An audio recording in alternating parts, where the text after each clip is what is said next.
We started off the year with a story about passing down traditions.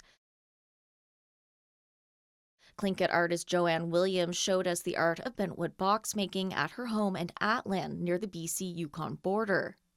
Typically made out of cedar, bentwood boxes were traditionally used for cooking, storage, gifts, and burial. Williams learned the art form from her grandmother, which she and husband Maurice now teach to others. If I teach one person and they teach 5 people, that's a lot of people. I got more than 2,000 people that I've taught already, so I'm pretty proud of that. Give another big hand to the new Grand Chief.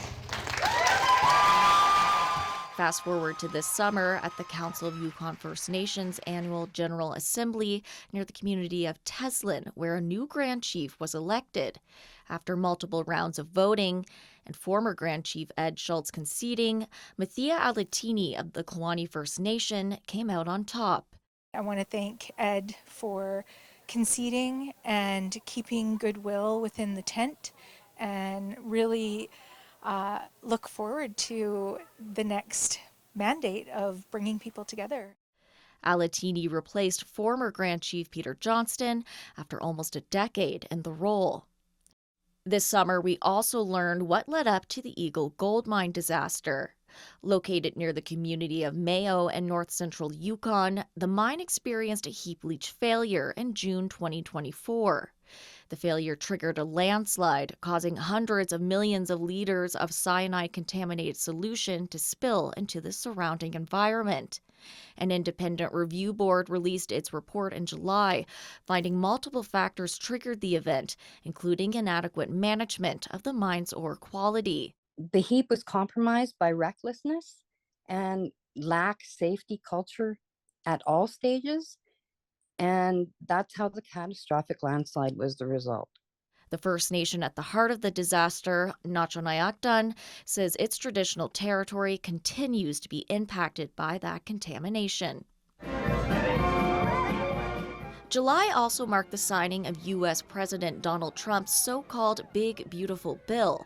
The controversial tax bill gives the Trump administration the green light to open the Alaska National Wildlife Refuge's coastal plain to oil and gas drilling over the next decade. The 1.5 million acre plain is home to the porcupine caribou herd, an important food source to the Gwich'in in Alaska and northern Canada. The Gwich'in say they'll do everything in their power to protect the plain.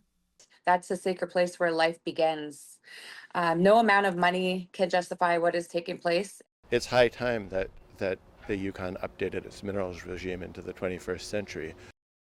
There was also controversy this summer surrounding the proposed draft minerals framework.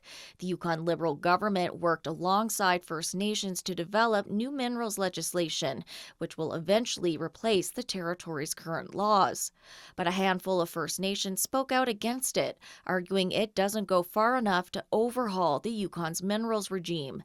To make matters worse, the government accidentally released the embargoed document to the media. The next Premier of the Yukon, Mr. Curry Dixon. Speaking of Liberals, the governing party was ousted by the conservative-leaning Yukon Party during an election in November, breaking nearly a decade of Liberal rule.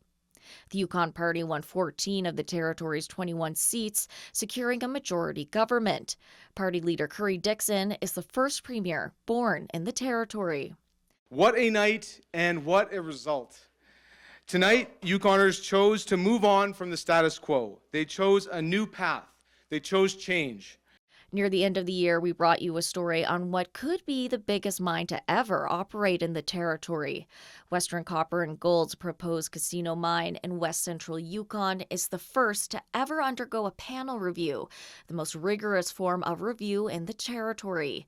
It recently submitted a 20,000-page statement to the Yukon's Environmental Assessment Board outlining the pros and potential cons of the project.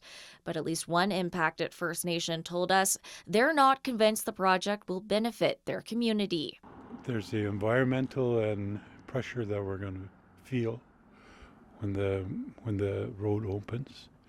That's your 2025 year in review. Sara Connors, APTN National News, Whitehorse.